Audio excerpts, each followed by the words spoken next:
ಎಂತ ಮಾರ್ಯಾರೆ, ಚಿಕನ್ ಪುಳಿ ಮುಂಚಿ ಮಾಡ್ಲಿಕ್ಕೆ ಹೋಗಿ ಈಗ ಆಗುದಾ? ಸಂಜೆ 6 ಗಂಟೆ ಆಗ್ತಿದ್ದಂಗೆ ಆಫೀಸಲ್ಲಿ ಲಾಗೌಟ್ ಆಗಿಬಿಟ್ಟು ಆಫೀಸ್ ಬಸ್ಸಲ್ಲಿ ಆರಾಮಾಗಿ ಹೋಗ್ತಿರ್ಬೇಕಾರೆ ಇವತ್ತು ಮನೆಗೆ ಬೇಗ ಹೋಗಿ ಚಿಕನ್ ಪುಳಿ ಬಂಚಿ ಮಾಡಬೇಕು ಅಂದ್ಕೊಂಡ್ರೆ ಫುಲ್ಲು ಟ್ರಾಫಿಕ್ ಜಾಮು.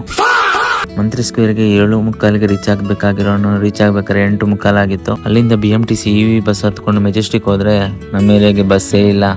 ಎಷ್ಟು ನಮಗ್ ಬೇಜಾರಾಗೋಯ್ತು ಅಂತಂದ್ರೆ ನಮ್ಮ ಜೀವನದಲ್ಲಿ ಅಷ್ಟು ಬೇಜಾರಾಗ್ಲಿಲ್ಲ. ಸ್ವಲ್ಪ ಹೊತ್ತು ಕಾದು ನಂದಿಲೇಔಟ್ ಬಸ್ ಹತ್ತಿ ESI ಹೇಳ್ಕೊಂಡು ಜಪ್ಟೋದಲ್ಲಿ ಚಿಕನ್ ಆರ್ಡರ್ ಮಾಡಿದ್ದೆ. ಮನೆಗೆ ರೀಚ್ ಆಗಿ ಬ್ಯಾಗ್ ಇಡೋ ಅಷ್ಟೊತ್ತರಲ್ಲಿ ಚಿಕನ್ ಆರ್ಡರ್ ಬಂದೇ ಬಿಡ್ತು. ಪಾತ್ರೆನ ರೆಡಿ ಮಾಡ್ಕೊಂಡು ಚಿಕನ್ ಪ್ಯಾಕೆಟ್ ಕಟ್ ಮಾಡಿ ಹಾಕೋಣ ಅಂತಂದ್ರೆ ಕೆಳಗಡೆ ಬೀಳ್ತಾನೆ ಇಲ್ಲ.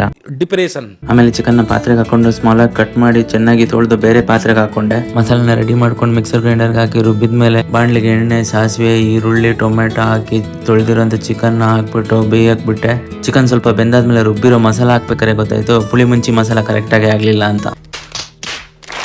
ಅದಕ್ಕೆ ತಟ್ಟಂತ ತೆಂಗಿನಕಾಯಿ ತುರಿದು ತೆಂಗಿನ ಹಾಲು ರೆಡಿ ಮಾಡಿ ಚಿಕನ್ ಮಸಾಲೆಗೆ ಹಾಕ್ಬಿಟ್ಟು ಗ್ರೇವಿ ಮಾಡ್ಕೊಂಡೆ.